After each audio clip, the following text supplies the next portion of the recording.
Welcome everyone who's here in the room with us today, and also everyone who is online, either on Zoom, so you're over here if you're on Zoom, and you're out there on YouTube.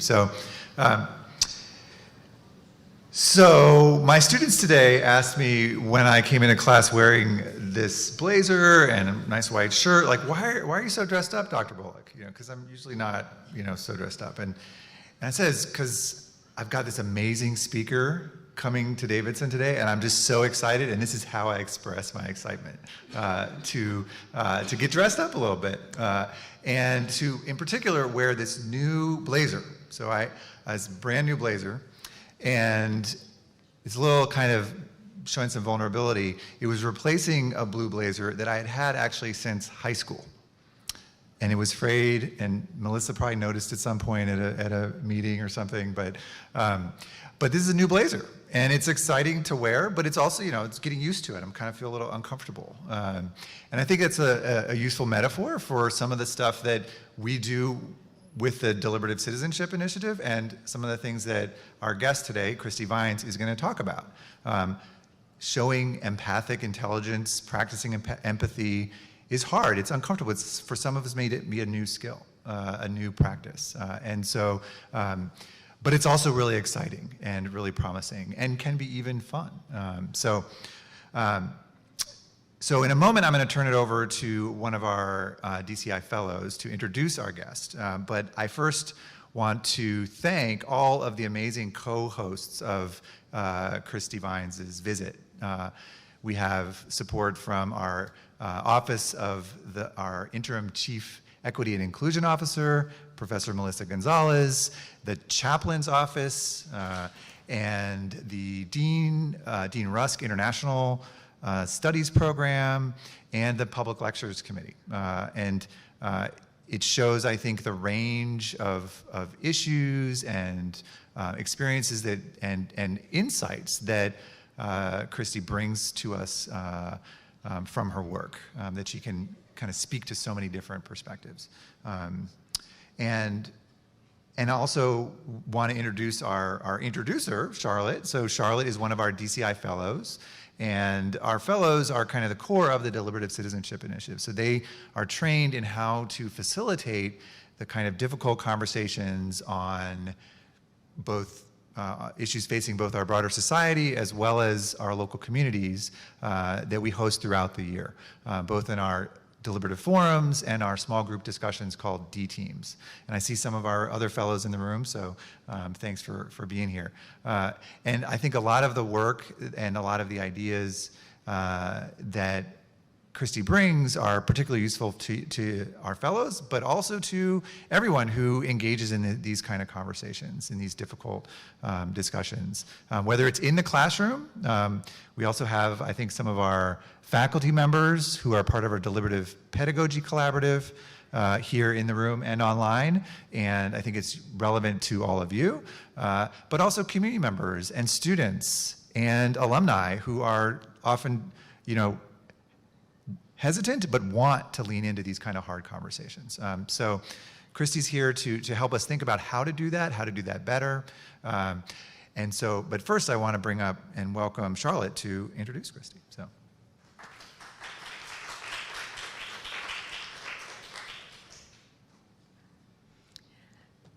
Good evening, everyone. I'm Charlotte Spears, a senior here at Davidson and a Deliberative Citizenship Initiative fellow. Christy Vines is the president and CEO of IDEOS Institute, a research and practice institute dedicated to advancing empathy in leadership, culture, and spiritual formation. She is best known for her unique perspective on faith, society, and culture, and her ability to help people bridge differences and connect more authentically. After working in the fields of peacemaking, conflict transformation, and women's leadership across a variety of global and religious contexts, in 2015, Vines focused her attention on advancing the burgeoning field of empathic intelligence in order to better understand the disconnections and biases that often underlie conflict in the first place. Vines is a published author, speaker, and the executive producer of the 2022 documentary film, Dialogue Lab America, a moving take on the current state of division and polarization in the U.S. She has been interviewed in a number of published articles, interviewed on numerous podcasts, and has published her own articles and op-eds in publications like The Washington Post, Christianity Today, and Capital Commentary. Vines received her master's degree in public administration from the Harvard Kennedy School and lives in Pasadena, California. It is my pleasure to welcome Christy Vines.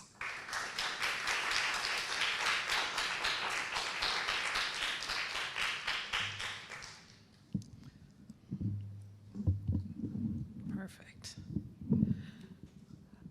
Thank you for that introduction. Hello, and thank you guys all for hanging in there tonight and showing up to hear me speak. I say this all the time, but every time I hear my bio, it's like, can I live up to the hype? Because so hopefully the answer is yes at the end of this today. But again, thank you to my host. Thank you to all of you for showing up today. You might see behind me an image of a tree, and you're probably like, what the heck does that actually have to do with the topic today?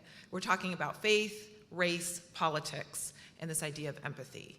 And the great thing is I'm going to talk and cover all of that, and I'm actually going to touch on almost none of it. And you'll see why that's actually relevant to the conversation and also to better understanding what in the heck is this idea of empathic intelligence in the first place.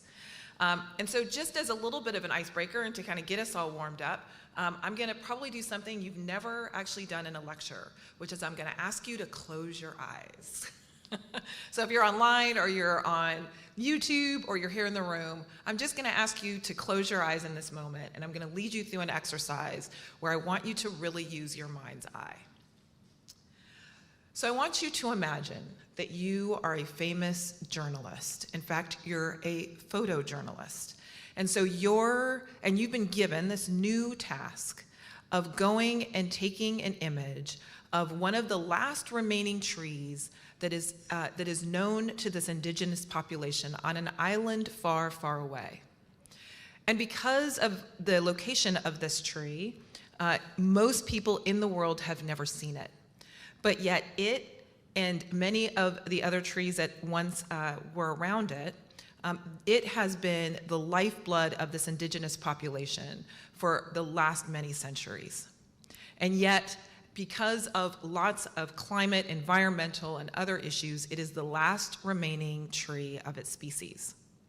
And you have been asked to go and cover and in fact take an image of this tree alongside colleagues of yours from around the world. And it is your job with just one image to express the history, the importance, and the majesty and the legacy of this tree to those who will see your picture. So you have a big job. So you get to fly across the world. So imagine yourself embarking on this flight and this journey. And you are, once you step off the plane, you are joined by other photographers from around the world. So imagine yourself coming into community with hundreds of other photojournalists of all backgrounds, all experiences and perspectives, different faiths, different races, different ethnicities, but all with an incredible job of taking one image. Now, I want you to imagine you are standing there and in front of you is this incredibly large, majestic tree. It is hundreds of years old. The canopy is huge. You look around and see that this tree has a root system that extends for hundreds of feet. The trunk of the tree is massive. You look up and you see that actually you can barely see the sun because of all of the leaves and the branches as they extend into all directions. And in fact, because of that, underneath the tree is an incredible amount of shade. The sun can actually not penetrate through the leaves. Now, remember, it is your job to take one image that you get to send back home to tell the story of this tree, the significance of this tree. So I want you to imagine yourself stepping back, figuring out exactly what perspective you are going to try to capture. Is it that you're going to get up close, right up to the trunk of the tree to show just how many years of history and the weather and all of the other impacts it has sustained? Or will you take an image of the roots? Or will you get right underneath and try to capture just the richness and just the deepness, the depth of the canopy? Or will you stand back and try to take an image of the entire tree? So in your mind's eye, I want you to actually think of that picture. Now I want you to snap the shutter on your camera or your phone, depending on which kind of camera you decide to take. Now open your eyes. Now the great thing is that we are a small enough group that I get to ask you this question.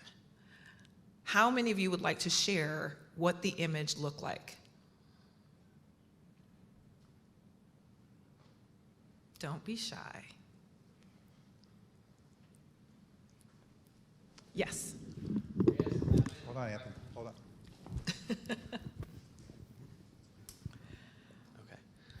I went right under the trunk, and I guess I put my camera forward, like above me, and snapped it like that. Got it. Can you describe it? I saw a bunch of branches. I saw some sunlight coming through, like through slight, like I guess like gaps through the leaves. Yeah, I guess that's Thanks. it. I went above the tree.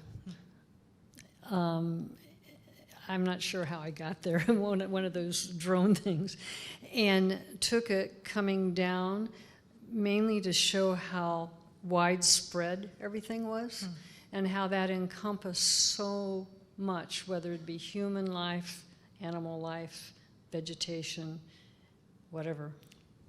Thanks. Anyone else want it? I think we're over here.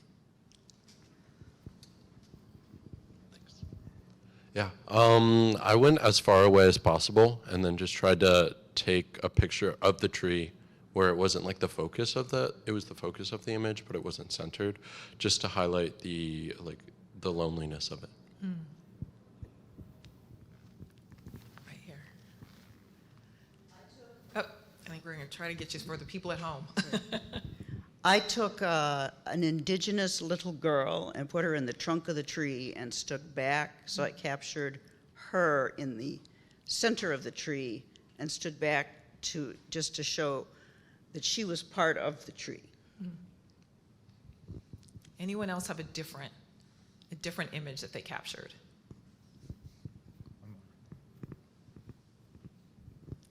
I used a drone and went above and took the photo to show the size of the tree, but with a sunset that made the tree go dark and left it somewhat ambiguous. Was this a sunset or a sunrise?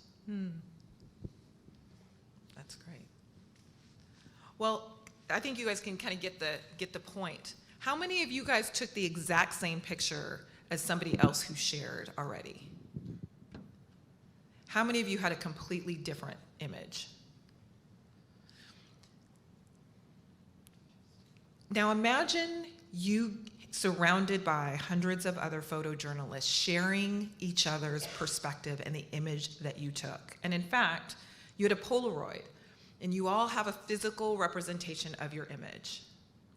I want to ask you the question, is each of your images a tree? Is there any image that is not a tree? That's the right answer. Because the point to all of this is, what does this have to do with empathy, much less empathic intelligence? Imagine that tree is every issue that we are polarized and divided over. All of the issues that we come up against that are complex, nuanced, in which you can have multiple different perspectives into it. And what is incredible is that so often we only see that issue through our own perspective, through our own camera lens. But imagine if you had the benefit of hundreds, if not millions, of other pictures that all came together with different perspectives into that issue that you could learn from in order to see all of the complexity and nuance and perspectives and experiences related to that issue. I guarantee you, you would be a smarter person because of it. In fact, you would actually be able to understand that issue far more completely. You might not necessarily agree that every image was valuable. There might actually be a lot of images that actually mess up the fullness of it. But every single one of them is valuable because you get to learn about somebody else's perspective into what they think a tree is, or race issues, or environmental issues, or justice issues. You can literally take any issue and turn it into your tree. But too often we are certain that our image is the right one. And what I want to challenge all of us today is not only are you right, you're also wrong. Because yes, your image is a tree, but it is not the totality of what it is to be that tree. And that ultimately is the entire point of what it means to live and grow in empathic intelligence. So we have actually a framework for this. And so it's this idea that, many of us know about the 3 types of empathy. And so there's this idea that there is what is cognitive empathy, so kind of this idea of knowing, so our ability to understand diversity, difference, complexity, and all of the things that go with just being human. But there's also then what is also known as affective empathy. So this idea of this is our ability to relate to different and diverse people. And then finally, there's what's also called motor compassion empathy. We actually call it sacrificial empathy, but they're basically one and the same. And so for this example, it's an ability to make decisions that benefit self and others and not see them as mutually exclusive. And so the question is, that often has been debated, is which one of these empathies is the right one? And we've actually learned that empathic intelligence is actually the culmination or the coming together of all 3 of these. And so I can spend, honestly, lots and lots of hours breaking down the neuroscience of this, and we'll talk a little bit about what is the neuroscience behind empathy and empathic intelligence. What I really want you to focus on is that in the center of these 3 circles actually is where empathic intelligence sits and lives, but it's never fully complete. Growing in empathic intelligence is actually a lifelong pursuit, because you will never fully have access to all of the perspectives on the issues that are important, not just to ourselves, but even more importantly to others. So it is a lifelong building of a muscle that sadly in our Western culture, in particular in American culture, we have largely allowed to atrophy. And so that is why I'm here to share with you a different framework for thinking about empathy, not as necessarily an emotional skill, a soft skill, as many would say, but actually a hard skill, a tool that actually can help you grow in your intelligence and your ability to engage with diversity, difference, and hopefully one day lean into actually the hard, challenging stuff that are the different puzzle pieces, or in the case of the tree, the different images that other people have produced that you need to understand. You may not agree with, but you need to understand and engage with. So why is this relevant to kind of our human condition? And it's because from a neurological perspective, we are hardwired to be tribal. And for most of our existence, it actually is very relevant. We are hardwired neurologically in a way that actually produces a tribal community, right? We seek community. But sadly, being tribal also is exclusive. It is not inclusive. But for most of our existence, it's allowed us to have safety and protection. It's biased because we tend to empathize with the people that are like us, and actually have a really hard time empathizing with people that are not like us. So that's where I often say emotion can be kryptonite to your own empathic intelligence or your own empathy. And then finally, being tribal actually often means being judgmental. It's this idea that I'm judging us versus you, or us versus them. There's always a dynamic of polarized binary thinking. And interestingly enough, that judgment actually is core to our fight or flight response. It's how our brain takes information and then makes decisions as a result. And we'll talk a little bit about how our neural wiring actually produces this. So I want to talk a little bit about basically the limbic system. I'm going to just be really honest. If there are neuroscientists in the room, feel free to correct me if I'm wrong. I'm neither a neuroscientist nor a theologian, but I tend to do a lot of work that actually sits in the center of both.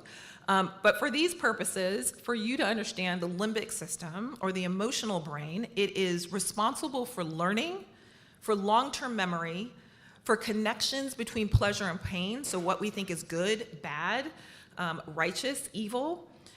It is responsible for how we perceive our in-group and out-groups. Now, the interesting part about the limbic system and what you really need to remember, if there's anything that you need to remember, is it works fast, it's dominated by emotion and impulse, and it's resistant to forgetting and unlearning. So if you can remember and hold on to those points, it will be important for what we talk about later. Now, we talk about the prefrontal cortex, or our executive brain. And so this is a different part of the brain that is responsible for your personality expression, complex functioning, so how you kind of connect dots, your decision making, differentiating between conflicting thoughts, good and bad, better and best, same and different. It's also responsible for your social control. But here's where the executive brain actually is largely different from the limbic system, from the emotional brain. This operates slowly, it's based on logic and precision, and it's resistant to highly stressful situations. So, what I want you to think about in this case is in highly stressed environments, guess who wins? The limbic system beats out the prefrontal cortex every time. And so our emotional brain takes over in highly stressed environments over the executive functioning part of our brain. Now, this is probably more neuroscience than you ever really wanted to know about how your brain functions, but I often like to connect it to what we're often told about go with your gut. And I often go, it's actually not your gut that's talking to you, right? Your stomach is not telling you what to do or making decisions for you. In highly stressed environments, over the course of your life, you have accumulated data that now sits in largely the subconscious part of your mind. And in highly stressed environments, your brain, again, remember, we're talking about the limbic part of your brain, not the prefrontal, works fast and is resistant to forgetting and unlearning, where the prefrontal cortex works slow. And so in highly stressful situations, guess where your brain goes first? It operates fast. And so when you say, I went with my gut instinct, your gut didn't tell you anything. The years that you've accumulated lots and lots of data allowed the brain to make those decisions for you. And so it actually supersedes the executive part of your brain that might be more logical, might start putting pieces together, and actually, again, is kind of the fight or flight response. So imagine you're walking down a dark alley. In fact, I'm going to give you a story where you actually are in a place where it's more than a dark alley. But imagine you're in a dark alley and you see this very foreboding figure coming towards you. It's probably very large, and it's coming towards you with a little bit of kind of an aggressive posture. And your gut tells you to do what?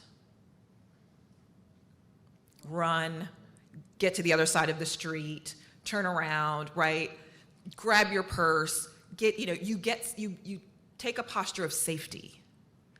But how do you know who's on the other side of that that darkness where you can't actually see the person on the other side? Now imagine what emerges is actually your best friend or the neighbor down the street, and you just didn't recognize them. What happens? You relax. You didn't make that decision. Your brain did. It said, oh, 2 seconds ago, I thought we were actually being threatened. That there was something not safe about that big, dark, foreboding figure. Based on all of the information that I've accumulated over my lifetime about what sits on the other side of dark, foreboding darkness with this big, large thing coming towards me. But when all of a sudden I recognize my neighbor from down the street or somebody that I know and trust, all of a sudden that information from the brain says, oh, we can actually feel safe and we can trust them. And you instantly relax. You've not made a conscious decision at all in that process. And I want to prove it to you. So you look at this picture. I think all of us, hopefully not too many of us have been in this situation, but I think we can all recognize what this is. So imagine that you are a hiker in the wilderness of Alaska and you lose your party and you are all alone. And you walk out through the trees and this is what you see. Now, by a show of hands, how many of you are going to stop and try to figure out, is this a grizzly bear? Is it a black bear? Is it a brown bear? What information do I know about that kind of bear? Is he wearing a tag? Did I read something that a bear escaped from the zoo and was the petting bear that the children got to go up and touch? How many of you are taking the time to figure that out? I had a feeling I wasn't going to get too many shows of hands. That's exactly right. And why do you not do that? It's because in this moment, I would imagine 99% of us feel incredibly threatened and stressed. In fact, we're probably terrified. Why? Because over our lifetime, we've been taught that grizzly bears are actually pretty dangerous. And they actually do things like maul human beings, right? Now, you've also learned that there are environments where there are some bears that probably aren't quite so threatening. But in this moment, your executive functioning part of your brain is not in control. Your emotional part of your brain is. And so it takes whatever data you've accumulated and it says, run, right? Or for some, if you're, I guess, somebody who is used to being in these environments and you actually have a gun on you, you might shoot the gun off, but that's just additional data that you've accumulated as somebody who lives in this environment. But for total strangers, 95% of us are hightailing it out of there. And we don't give it more than nanoseconds to make that decision because the emotional part of our brain is pulling all of that data we know about bears that look like this and telling us it's time to flee. Now, what's actually quite interesting to me, but for some pretty out there, is the simple fact that today, or actually your brain, when it feels like it is under a personal attack, especially on our core areas of identity, so the things that both define how we see ourselves, but also how we express ourselves to others, so things like your race, your gender, your religion. And sadly, and up until probably the last 20 years, this was not on the list. It has now come to this level, especially in the American context, our political affiliation. When we feel personally attacked on those core identities, the brain actually perceives that in almost the exact same way as it does a physical attack. It immediately goes into defense mode. And so we either fight or we flee. Especially in contexts where it is highly stressful, these are things that are core to how we see ourselves, core beliefs that are core to our identity. That is really the dynamic, and it's largely the emotional brain taking over. Now, I don't have to say to too many of you that over the past probably 5 to 10 years, there are certain parts of the population that feel like they are being attacked on all 4 of these. And so their posture is to become defensive. And there are lots of ways that we can actually slow down and actually allow the executive functioning part of our brain to operate, especially when it comes to being attacked on our core identity, but it requires work. It doesn't happen just by osmosis or simply because we desire it to do so. And that's where empathic intelligence actually it's at its most powerful, is because over time, what empathic intelligence actually allows you to do is to consume a lot of new data about people and experiences and perspectives that are largely foreign, that you have largely perceived as maybe a threat or just, again, that they're foreign to you. Your brain actually starts to consume new data about, hey, actually it might be safe. Those people actually might be okay because I have new data and experiences that actually say that is so. And so accumulating that challenging data, which means being in community with, proximity to, and consuming the stories, experiences, and perspectives, even of the people that you disagree with, actually helps you to slow down your brain so that it can actually start to put together and connect the dots about whether the people that you are engaging with are friend or foe. And I want to go back to the point of why we're here today. faith, race, and politics. And I would argue that we are at a tipping point as a country, simply because our muscle along these lines, especially when it comes to something like empathic intelligence, has largely atrophied. And we've created a binary choice between almost everything. Almost everything now rises to the level of political ideology or political difference. And when you do that, it's no longer a debate, much less a dialogue about ideas. It becomes a debate about core identity. And as somebody who's worked in the global conflict field for over a decade, it is amazing how quickly people move from this to dehumanization, and from dehumanization to all-out violence. And so I am doing this work not because I just particularly love empathy. I'm doing this work because this is core to who we are and how we live and engage in a pluralistic society, where almost every person that we engage with is going to bring to the fore some level of difference, whether it's difference of belief, whether it's difference of perspective, difference of experience, difference of race, ideology, etc.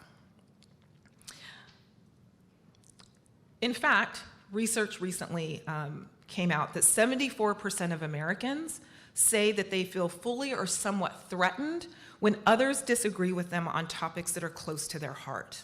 And this again is why I share that this is really a tipping point for us, because we no longer are able to just engage around ideas, but when we start to feel physically threatened by somebody else holding a different perspective or opinion than we do, we cease to be able to actually engage in dialogue, and everything becomes a fight to the death, a fight to be right, a fight for our side to win.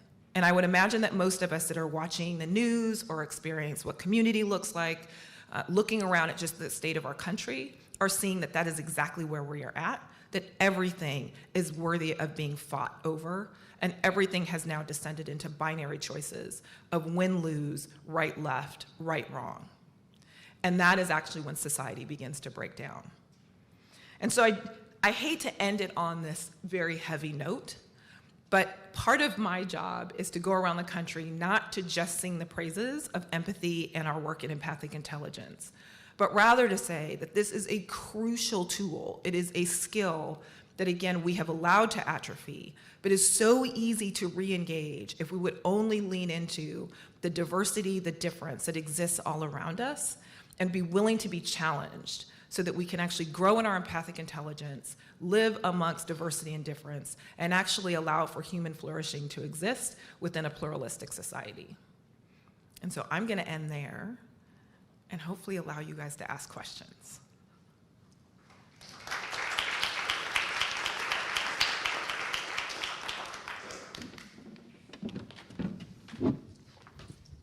Thank you so much, Christy. And I'm actually going to close my computer because we don't need that anymore. And hopefully that will turn off, yeah? And so the plan is for us to kind of sit up here and for me to ask a couple questions of Christy that hit on some of the themes that, frankly, some of our co-sponsors are interested in related to diversity and international perspectives and religion. So I think maybe start with the international perspectives. So you've worked internationally on conflict over both ethnic and religious identities. And could you speak a little bit more, specifically about what insights from that work you bring to this work in the United States on polarization, on these divides that you just spoke of? So it was really, I think, very informative for me over the past 10 years, is being in environments where differences of politics, religious identity, power, really had resulted in real violent conflict. In fact, having done some work where we were doing peacemaking conferences and there were parts of the population that were largely kind of on what we would kind of think of as I'm trying to think for lack of better word, the reservation, that they had basically been removed from society, were given no citizenship rights, and all because they had deep religious differences. And so seeing that, one, allowed me to learn how quickly people can turn and deny kind of the humanity in others, and how quickly from there it moves to violent conflict. And the ability to be okay with the erasure of very large parts of populations.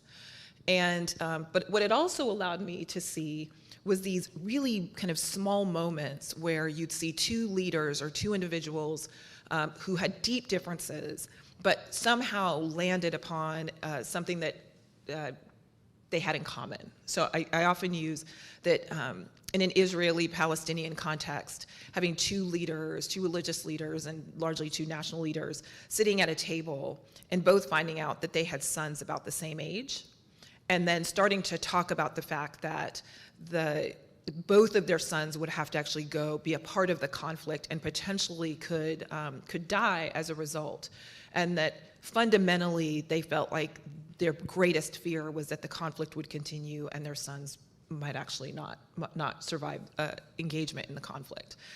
And just to see that glimmer of like, wow, we actually have something in common, and to see that instant of kind of humanizing the other and how much farther we were able to get with real peacemaking talks, simply because there was that point of commonality. And I didn't know what it was at the time, but there were kind of reiterations of that in different contexts. And I kept saying, I think there's something here when we can see the humanity of another, and that becomes a preeminent part of our conversation about the conflict. And so, yeah, so a lot of our work now is actually trying to figure out what that was that I was seeing in an international context. And interestingly enough, with no intention when I founded IDEOS, thinking that this was actually going to be a domestic context that it was going to be applied in. I actually thought, oh, this is something I'm going to go back into a global conflict environment with. And then I say America happened. And we were being pulled into now much more domestic context around kind of where the U.S. is, especially politically. Yeah, that's a great segue to my next question, related to diversity, and maybe specifically race. And race in America is a very complicated topic, and in many ways, it's a unique sort of set of issues to our country here. And so I'm curious, what do you find that is particularly challenging, right? About racial issues that make practicing, empathy or empathic intelligence difficult here, but also makes you maybe feel hopeful? Yeah, it's a really good question. I think in general, race tends to be one of the harder issues for us to wrestle with and grapple with, simply because when you kind of reflect back on this idea that when we feel personally attacked along our core areas of identity, it's akin to being physically attacked. And so we go into defense mode. And you think about the context about race, which is in some ways different from other types of social issues that we wrestle with, because they're not necessarily core to our personal identity. So if I'm being attacked on, for example, an issue of abortion or book banning, or the number of other things that we are divided over, none of those issues really mean that if I disagree with you, that somehow I'm feeling personally attacked along those core identity areas. Whereas I think for issues of race and others like it, the people on the other side of the debate feel like when we're talking about race, somehow their core identity is being attacked. And then if you think about the context even today, we actually get much more complex, because so many people on the other side, so kind of the majority population, feel like not only are they being attacked along the lines of race, now it's including also lines of gender, religion, and then sadly now political ideology.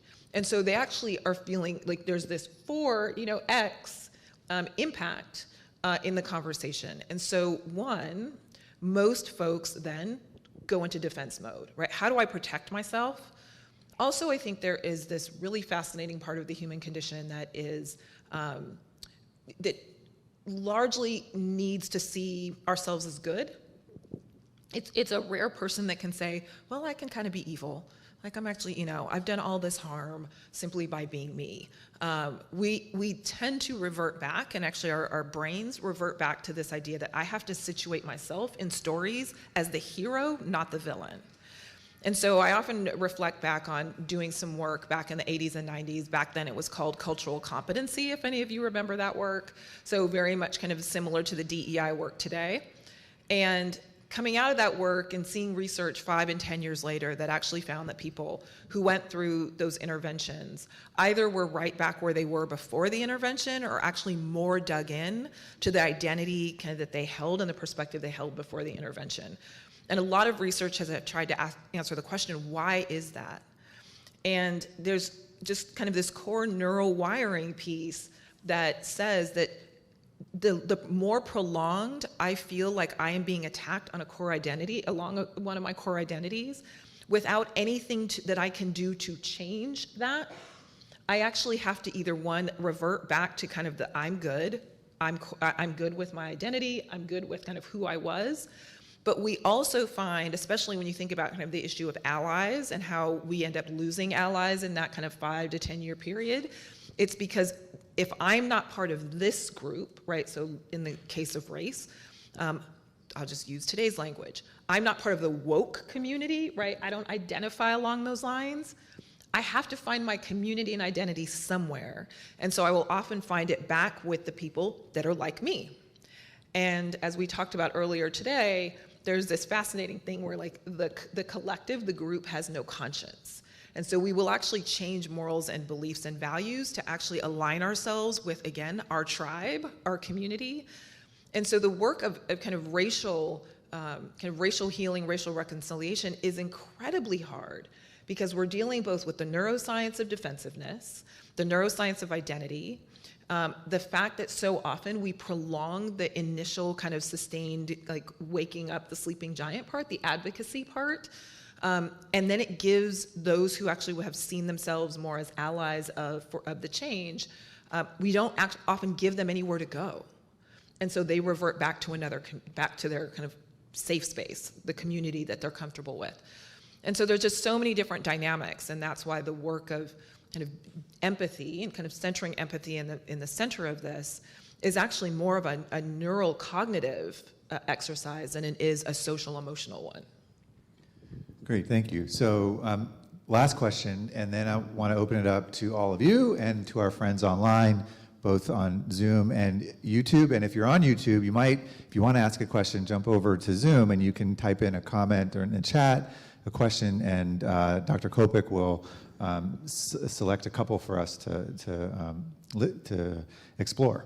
But my last question relates to religion and all of the things that you've talked about already apply. I think in terms of the cognition, the affective dynamics, but religion brings another challenge, right? Which it's explicitly sort of defining an identity, right? So like I am of this religion, right? I believe this. It's often creedal, and so I'm curious, like for you to speak to again the sort of the particular challenges for engaging with faith and religion, but also speaking to the opportunities, because many, if not most religions, part of their core tenet is arguably empathy, right? Is sort of thinking about the other, and so both the sort of the challenge and the opportunity there too. Yeah, if you'll allow me, I'd like to kind of maybe step back and maybe do a little bit of a 10,000-foot kind of context and then dive into the answer. So often I have to share that in this work of empathy or empathic intelligence that empathy is not approval or agreement. So I can have complete empathy for someone and actually completely disagree with them. It's also often grounded in this idea of morality, that there's like this moral component of empathy where it's like, who is morally worthy of my empathy? As if empathy is something that you get to give away, or that you have a limited pie, and every time you give away a piece, it's less empathy that you have. And so I often have to start by saying, first of all, empathy, in particular empathic intelligence, is actually not about what you give away to others. It actually almost always has no benefit directly to other individuals. It's actually about your own, who you are and how you engage with difference and diversity, and in particular, highly polarized or threatening environments. And so what it is, it becomes a self improving skill that basically allows you to simmer the temperature down in highly conflictual environments, and allows for the executive functioning part of the brain to actually engage. And so it plays a huge role in almost all issues. Now, the hard part is that there is a huge amount of humility that goes along with building your empathic intelligence, because you have to have this ability to hold your beliefs, your story, your perspective, your own identity really firmly in one hand, but loosely enough that you're willing to be challenged by other stories and perspectives. And that is a really hard thing to do, especially when it comes to religion, because religion is often always this idea of the pursuit of truth, or this idea that I have the essence of truth, that then also becomes conflated with certainty. And so when you have something like deep, fervent religious beliefs, which are not inherently bad, but the problem is that we've so conflated it with certainty that there's actually no room for humility at all. And so I actually would argue that religious communities actually have empathy necessarily embedded in them.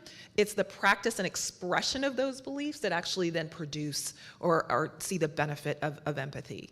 And so sadly, a lot of research has showed that actually religious communities are some of the least empathic individuals, especially those who hold fervent religious beliefs and where certainty is core to a religious identity.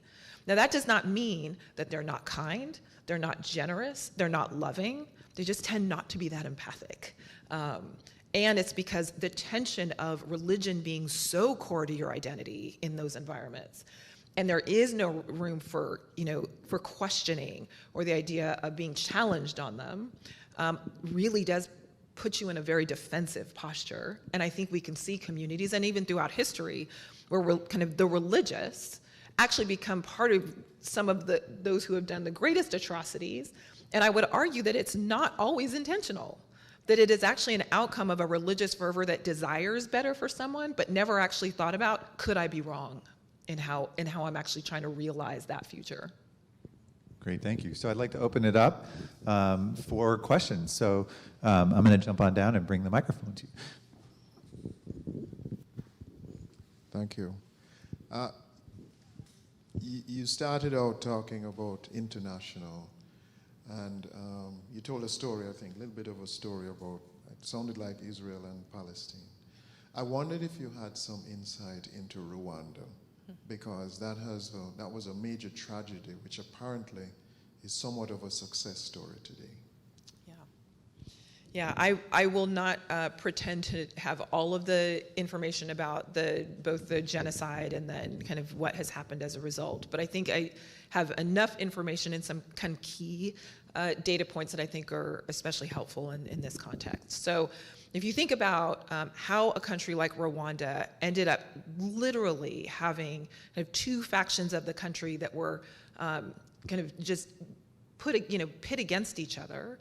And I'm not going to say out of nowhere, but in some ways out of nowhere, all of a sudden, who was my neighbor becomes not only my enemy, but somebody that has to be eradicated in order for my side to not just remain in power, but actually to be kind of the right Rwandan. And again, if you know anything about kind of the conflict ladder, one of the key tipping points of moving from just disagreement to all-out violent conflict is the dehumanization of the other.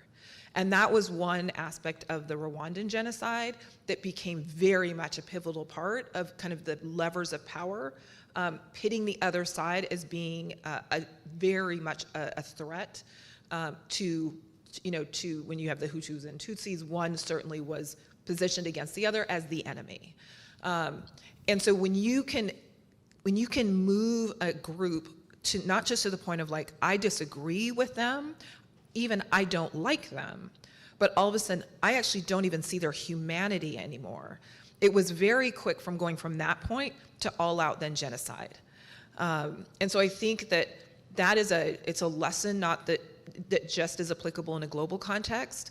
And I know even some of my colleagues and peers who are doing a lot of this similar work are really kind of conservative in terms of applying those kinds of contexts to an American context. I actually don't think it's that far off. We are all humans with the proclivity to dehumanize somebody else. And it's not unique to a Rwandan or an African context or any of the other genocides that have happened around the world. We are all prone to the moment, and that conflict ladder, applies to all of us, to anywhere in the world. And so I think, again, that the first tipping point is dehumanization. And it's a lever or a point in kind of this conflict ladder scenario that is really hard to come back from. And so I think that's a lot of what you saw in terms of the Rwandan context. I think what has happened since then, and which is also the case in places like South Africa and others where there has been a deep desire, one, you just get tired of seeing so many people murdered and annihilated, where that becomes new data that your brain actually is now functioning from, is, hey, yeah, at one point they were my enemy, but now I'm actually seeing people I know, people I might have cared for, people I loved that are now dead in the street. That's new data that challenges the initial position of kind of dehumanizing, because now I have a human connection with the atrocity. And so that actually quickly changes kind of the neural pathways, and actually promotes greater change more quickly. What also is really much more powerful is when groups take action together. And that's why things like truth and reconciliation is really important, because it's not just truth, it's a common kind of goal of moving towards reconciliation.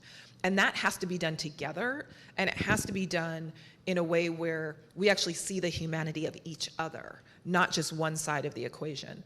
And I think another thing that I think happened in Rwanda that has been both, depending on whether you love or not love the current leadership in Rwanda, current president, one thing he did is he started to implement like citizen days where all Rwandans take a day off and actually clean up their city or do a service project. And that actually inspires you, again, new data. It really shifts how you see the person who's actually kind of, tarrying alongside you towards a common goal, how quickly that moves from your brain out of enemy mode and much more into seeing them as a friend, and definitely somebody that is not threatening, because we are actually moving in action together. And so that is something that the current president over his tenure has done a lot of, and I think tried to do, and has done, I think, a really good job at. Great. Other questions? We have some online?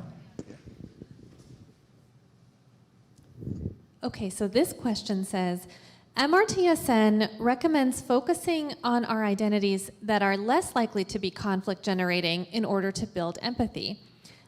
I found this advice useful personally. When I recommended this to a friend, she responded that this amounted to minimizing our most salient identities. Is there a way to be focused on our salient yet conflict-generating identities and still be empathic? Wow, that is a really good question. I've never been asked that question, but I think, again, it's really important to think about the definition of empathy, because it is really interesting how often, and I shared this earlier in some of the conversations I've had around campus, that a lot of people assume, even in my own family, that because I'm doing this work, and probably because I would say, I haven't actually proven this, but I would probably score higher on the empathic intelligence scale if one existed. We're working on that.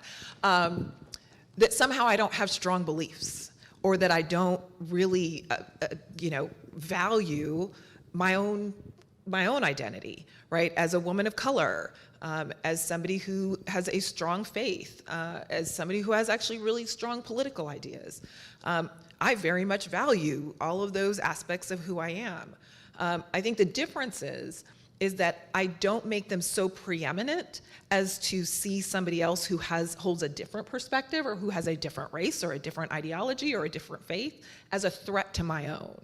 I think what I've learned to do is to kind of develop this muscle where I'm like, yeah, I actually kind of hold these identities really firmly, and they're core to how I see myself and how I express myself to the world.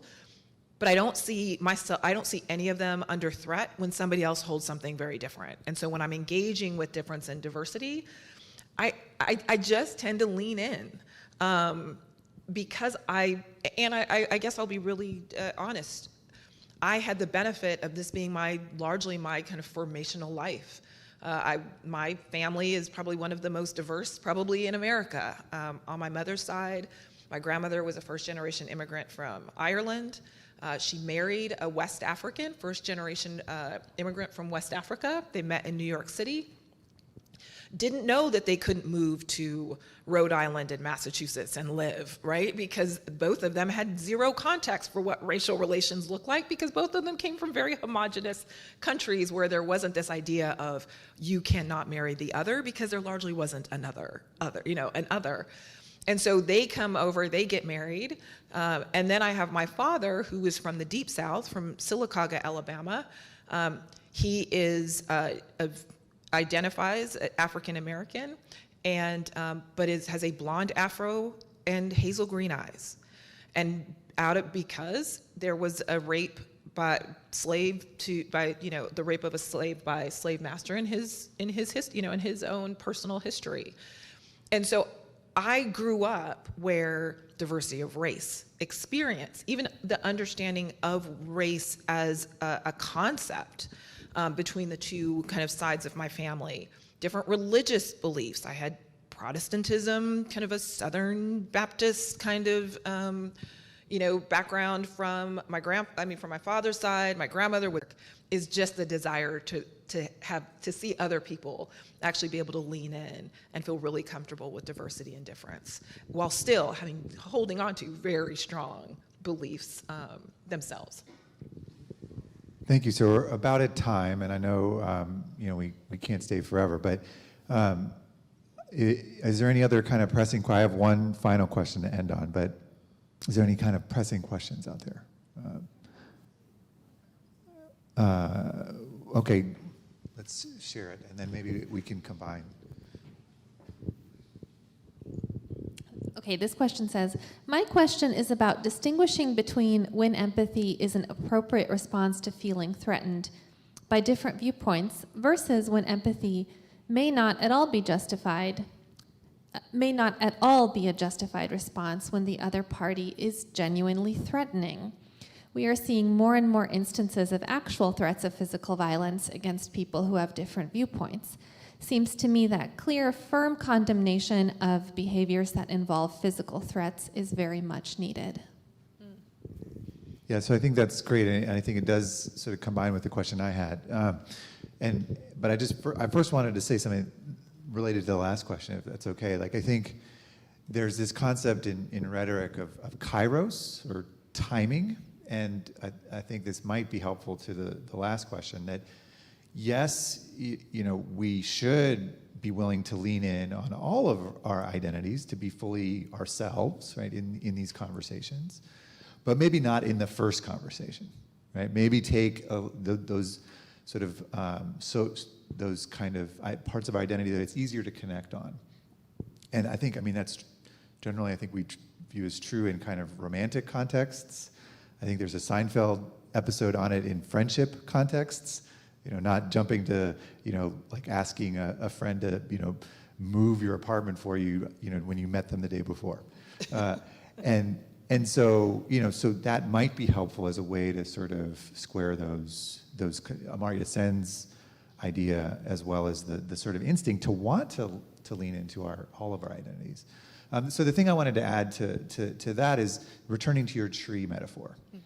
So, there's all these different perspectives and different ways of taking the picture. But what if you feel that someone is either intentionally or unintentionally misrepresenting the tree, right? Or acting in bad faith and representing it in a way that is, actively problematic, actively harmful from your perspective, and threatening, or threatening to the question. How to respond, how to think about those kind of challenges. Yeah, I think what I would probably how I would respond to that question is I'm not sure that that's an actually empathy question. I think it's probably the perspective that somehow, again, going back to the idea that empathy is something that like you mete out to people based on whether they're deserving of it or not. And I think a great example of how it's used really effectively, especially in environments where there has been real harm done, is in restorative justice. Restorative justice, at its core, is an empathy process. It is the idea of the harmed sitting with the perpetrator of that harm and engaging deeply in understanding the why behind their actions. And I don't imagine that there's anybody who's been through, or a few people who've been through a restorative justice process, other than probably some of the most saintly individuals that I've actually had really an opportunity to come across who've deeply forgiven the perpetrator and actually have embraced that individual. But what's been done is actually, it's to deeply understand the human story behind why somebody did that harm or took that action. And that the result of that could have been the elimination of your family member, or a very violent or significant impact on your own life or your family's life. But what I think is really powerful about why empathy is centered in something like restorative justice is it isn't about letting off the other person, right? The other person has largely a sentence to fulfill, and there is real consequences for their actions. So your empathy towards them actually has very little to do with where they are in life. It actually has everything to do with you. It's actually so that you might not hold on to so much anger, why you may not hold on to so much hate. It's an ability for you to maybe understand, yeah, if I had been in that situation, I might actually have ended up just like this person, because I'm equally fallible. And so my circumstances led me to a different outcome where I didn't maybe have to choose that, and maybe theirs did. And so again, it doesn't let that person off. Again, empathy is not agreement or approval. But what it is it's the ability to enter into somebody else's story and maybe understand their why, which doesn't allow, hopefully, when done well, on your side, the hate to actually be the end result of that difference. And so when you're engaging with somebody who actually would wish you harm, I am not saying in that moment that you walk over to them and say, I have so much empathy for you, and give them a big hug. But what I think is the power of empathy in that context is that maybe you can still see their humanity. They may not see yours. And in fact, often they don't see yours. But if you can be a person of empathy and you can see their humanity, then just maybe what might have eventually ended up as an actual conflict allows you to walk away and not incite even more of the conflict, and not be the other half of the fuel that would start a fire. And so I often say empathy is, I'm not saying that it doesn't have limits, nor am I saying that it's, this soft, warm emotion that you should just give out to everybody. It is a skill and a way of living and engaging with a really complex, and let's be honest, a really often hurtful world, so that you're not walking around with the weight and the burden of hate and in dehumanizing thoughts that then lead to dehumanizing actions. But there's lots of other stuff that need to also be in place. But I often find that doing this work is a core foundational principle and process and skill that can actually prevent the escalation of environments that should be disagreements over ideas from being the dehumanization of entire groups and populations. Well, join me please in thanking Christy for an amazing evening tonight. So a couple announcements or quick reminders. So first, if you're feeling dissatisfied, I said this earlier, we have more Christy Vines tomorrow morning at 9 o'clock. We're going to be screening her documentary called Dialogue Lab America, where she brings together people from across the kind of political and identity spectrum into one room. And they talk to each other, and they go through this process of learning about each other, discovering difference, discovering similarities, and it's a really powerful film. And then she's going to talk about and kind of provide a little mini training on the method that she used, called the Dialogue Lab method, afterwards. So it's a kind of 2-hour quick training and screening, and welcome everyone to join us. It'll be in the Sprinkle Room tomorrow morning, 9 to 11. Some other announcements: if you want to start practicing or building this muscle of empathic intelligence, we're having our fall deliberative forum on October 19th. It's on the challenge for democracy. So we talked a little bit about international issues today. The question we'll be talking about is, to what extent should democracies like the United States be promoting and protecting democracy around the world? And it'll be at 7 o'clock in the Lilly Gallery and online, and it'll start with a panel of actually 4 Davidson professors who have experience in different regions around the world. And then in the second hour, a chance for the audience to discuss this topic among themselves, facilitated by our DCI fellows. So welcome all of you to that. It's a great opportunity to explore a really challenging question, and again, practice some of this empathic intelligence that Christy's been telling us about. Another thing that's happening more immediately is next Wednesday, we're having a panel of faculty members, 2 from Davidson and 2 from other colleges, talk about how they've embedded deliberation in their courses. And actually one of them is here tonight, Dan Aldridge, Chair of Africana Studies and a professor in history. And I'm really looking forward to it. It's a great opportunity for everyone, faculty, students, staff, and community members to learn about how we're trying to do this in our classrooms. And it's extendable beyond the classroom too. So, and I passed around a sign-up sheet, and if you didn't get that, please provide that you're here and your email if you'd like to get updates about all the stuff we're doing here at Davidson on trying to create spaces for people to really engage with one another on the difficult challenges and issues facing our society. So again, thank you all for being here, both online and in person. And we have a little reception time. We've got some brownies and cookies in the back. Christy will be here, and our fellows will be here. Stick around and chat, talk about empathic intelligence, or who's going to win in the NFL this weekend. Not. Yeah, or not, right?